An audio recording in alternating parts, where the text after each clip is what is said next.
ایک صاحب کہتے ہیں جو اپنے آپ کو وزیر کہتے ہیں کہ آئیے آ کے نیگوسیشن کریں 26ویں ترمیم. بھائی 26ویں ترمیم تو ویسے غیر آئینی چیز ہے، جس طرح سے پاس کی گئی ہے وہ بھی غیر آئینی ہے، اور جس طرح سے جس اسمبلیوں کے سامنے پیش کی گئی ہے جو کہ غیر آئینی ہے فارم 47 کی، بھلا ان کو تو اختیار ہی حاصل نہیں ہے کہ وہ کوئی ترمیم آئین میں کرتے پھریں. اس لیے یہ ترمیم جو ہے اس کی بنیاد ہی کوئی نہیں ہے. نیگوسیشن کس سے نیگوسیشن کی جائے؟ اس حکومت سے جو حکومت جو ہے یہ جعلی حکومت ہے، جس کو فارم 47 کی بنیاد پر وہاں پر بٹھایا گیا ہے، جن کو خود پتہ ہے کہ ہم ہارے ہوئے. مثال کے طور پر ابھی ذکر کیا ہے انہوں نے، افضال پہاڑ صاحب ہمارے ایڈوکیٹ ہیں، اور ان کا وہ الیکشن میں اپنی کنسٹیٹوئنسی سے جیتے ہوئے ہیں شہباز شریف کے خلاف 7,500 ووٹ. میں نے ان کے فارم 45 دیکھے ہیں. وہ جو شخص اپنے آپ کو پرائم منسٹر کہتا ہے اس وقت، وہ اپنی کنسٹیٹوئنسی سے افضال پہاڑ سے ہار چکا ہے، اور اس کے کس منہ سے وہ پرائم منسٹر کہتا ہے اور کس منہ سے وہ کہتا ہے کہ جی میں اس ملک میں چیف ایگزیکٹو ہوں. تو یہ سارا نظام ہی جعلی بنا دیا گیا اسٹیبلشمنٹ نے. اس لیے ہم سب کو ملک بچانے کے لیے آئین بچانا ضروری ہے، ملک بچانے کے لیے رول آف لا ہونا بہت ضروری ہے، ملک بچانے کے لیے انڈیپینڈنٹ جوڈیشری ضروری ہے. یہ جوڈیشری اس وقت کوئی جوڈیشری نہیں ہے. 26ویں ترمیم کے بعد یہ جوڈیشری جو ہے اس کا کمپلیٹلی، جس کو ہم انگریزی میں مرڈر کہتے ہیں، وہ ہو چکا ہے. یہاں کوئی جوڈیشری ایگزسٹ نہیں کرتی. سپریم کورٹ تک کوئی حال نہیں ہے. ڈکٹیٹس باہر سے لائے جاتے ہیں اور اس کے مطابق فیصلے کیے جاتے ہیں. آپ کے سامنے ہے کہ 2 سال سے رکھے ہوئے مقدمات جس کا پیسے ہی بنیاد کوئی نہیں تھی، 26 ایک دم اس وقت جب کہیں سے آرڈر آیا ہوگا، وہ بیچارے ATC کے ججز نے جڑا دڑ ان کو سنانی شروع کر دی. ان کو تو خود پتہ نہیں کہ ہم نے آرڈر کیا لکھا ہے. مجھے ایک صاحب بتا رہے تھے کہ وہ اپنا آرڈر نہیں پڑھ پا رہے تھے، کہیں اور سے آیا ہوگا. تو انہوں نے فوراً جو لیڈر آف دی اپوزیشن جو تھے سینٹ میں، نیشنل اسمبلی میں، صوبائی اسمبلی میں، ان سب کو جو ہے سوائے سنا دی بغیر کسی کو رائٹ آف ٹرائل دیے. کوئی ٹرائل نہیں ہوئے. اور پھر اس کے بعد یہ جو الیکشن کمیشن ایک تماشا ہے، یہ بالکل ناجائز قسم کا یہ ادارہ بن گیا ہے. جو ادھر سے آتا ہے ان کو اشارہ، وہ فیصلے ڈسکوالیفیکیشن شروع کرتے. ادھر سے بھی ATC کا فیصلہ ہے، ساتھ ہی ڈسکوالیفیکیشن. ابھی تو رائٹ آف اپیل موجود ہے ہائی کورٹس کے سامنے. ابھی تو سارا پروسیس موجود ہے، نیو پروسیس. آپ اس کو سارے کو کٹ شارٹ کر کے ڈسکوالیفائی کر رہے ہیں، لیڈر دی اپوزیشن کو اور ہمارے ممبران نیشنل اسمبلی اور سینٹ کو اور صوبائی اسمبلی کے. تو یہ تو اس وقت نظام ختم کر دیا انہوں نے پاکستان کا. کوئی پاکستان میں آئین نام کی کوئی چیز ہی نہیں باقی.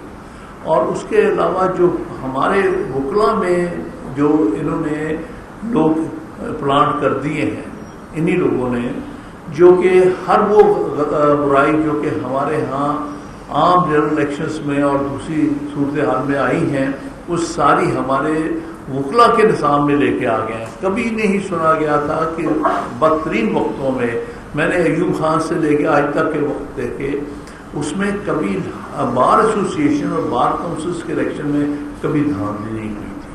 وہاں صحیح کاؤنٹر ووٹ بھی صحیح تھا، ووٹ بھی اور الیکشن بھی فیئر ہوتے تھے. پہلی دفعہ ان کے وہاں یہاں پر جو ہے ایجنٹ بیٹھ گئے ہیں اور وہ سب کچھ کر رہے ہیں. جس طرح کے قومی اسمبلی اور صوبائی اسمبلیوں کے الیکشن میں جس طرح رزلٹس بدلے جاتے ہیں، اکاؤنٹ بدلی جاتی ہے، یہ کام اب بار کونسل اور بار ایسوسیشنز میں شروع ہو گیا ہے. جیتے ہوئے کینڈیڈیٹس کو ہرا دیا جاتا ہے، ہارے ہوئے کو جتا دیا جاتا ہے. تقریباً ہمارا جو ایک ڈیموکریٹک نظام تھا وکلا کا، اس کو مکمل طور پہ برباد کرنے کے لیے لوگ آ گئے ہیں.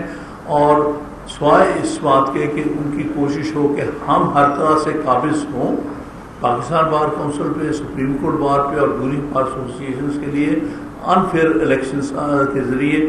اس لیے میں دونوں ہمارے صدور کو خراج تحسین پیش کرتا ہوں.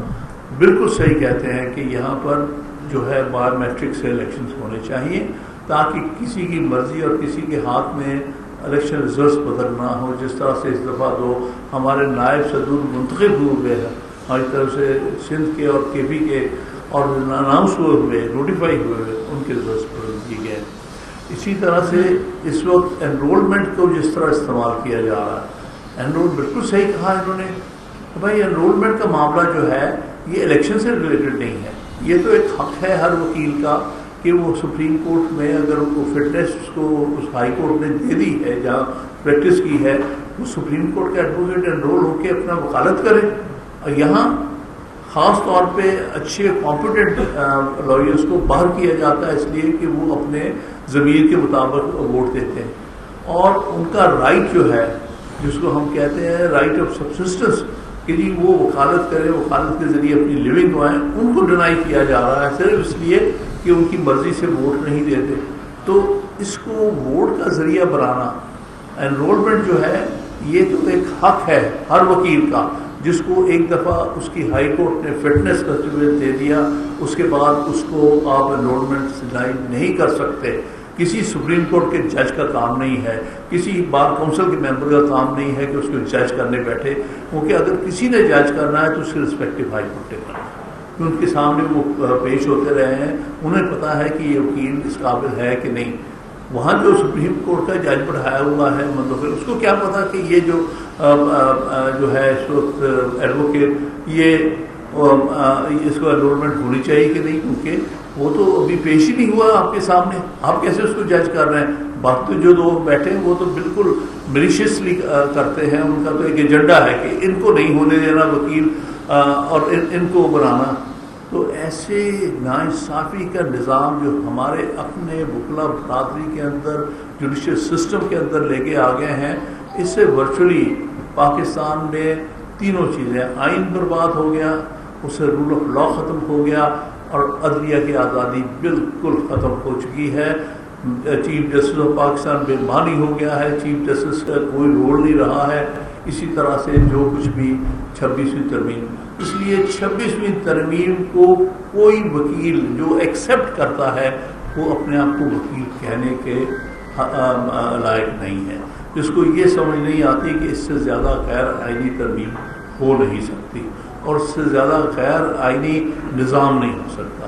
تو اس لیے میں آپ سب کا ممنون ہوں، وکلا بھائیوں کا بہنوں کا جو اس وقت اسٹرگل کر رہے ہیں، کیونکہ یہ اسٹرگل ہی اصل چیز ہے، کیونکہ جن لوگوں نے یہ نظام کو تبدیل کر دیا ہے وہ کبھی پاکستان کے خیر خواہ نہیں ہو سکتے۔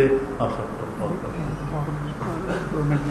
ہاں، ہمارا ہمیشہ سے اصول یہ رہا ہے کہ legal practitioner bar council act میں اس سال ترمیم نہیں ہونی چاہیے جس سال الیکشن ہونے جا رہے ہیں، کیونکہ اس میں ترمیم سے الیکشن کو مینیپولیٹ کرنے کی کوشش، اب یہ کوشش کیا کر رہے ہیں کہ نوجوانوں کو موقع نہ دیا ہے بار کونسلوں میں منتخب ہونے، اپنی مرضی کے لوگوں کو ہم کسی نہ کسی طرح لے کے آ سکیں، ان کو ڈسکوالیفائی کر دیں جو لوگوں میں پاپولر ہیں اور وہ ووٹ لیں گے، لیکن ان کو کسی بہانے کے لیے اتنے کیس آپ نے نہیں کیے، یہ کیسز سینٹ کے نہیں ہے، وہ جس طرح سے مس ججمنٹ ہی بیٹھ کے کرتے ہیں انرولمنٹ میں، اس قسم کا کام کریں گے۔ ہر وہ برائی جو اس ملک میں باہر ہوتی تھی، جو کبھی وکلا کے نظام میں کبھی جوڈیشل نظام میں نہیں ہوتی، ہر وہ برائی لے کے آ گئے، اور پاکستان میں ہمارا جو ایک ڈیموکریٹک نظام تھا، اس ملک میں مارشل لا لگتے رہے ہیں، فوجی ڈکٹیٹر آتے رہے، سب کچھ ہوتا رہا، لیکن ہمارا جو نظام تھا سن 47 سے آنورڈ، اس پہ کوئی انگلی نہیں اٹھاتا تھا کہ بار ایسوسیشنز یا بار کاؤنسلز کے الیکشنز میں کبھی کوئی دھاندلی ہوتی۔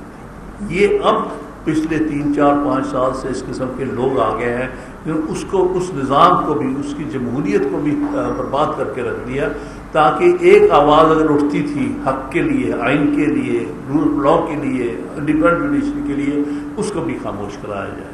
تو اس لیے یہ میں تو اپنے سارے وکلا بھائی بہنوں سے ہمیشہ اپیل کرتا ہوں کہ یہ آپ کا فرض ہے کہ آئین کو بچائیں اگر ملک کو بچانا ہے، اور یہ ملک ہمارے لیے اللہ کا دیا ہوا تحفہ ہے جس کو یہ برباد کرنے پہ تلے ہوئے ہیں، اور اگر ہم نے ملک کو بچانا ہے تو ملک کے نظام کو بچانا ہے، اور نظام تبھی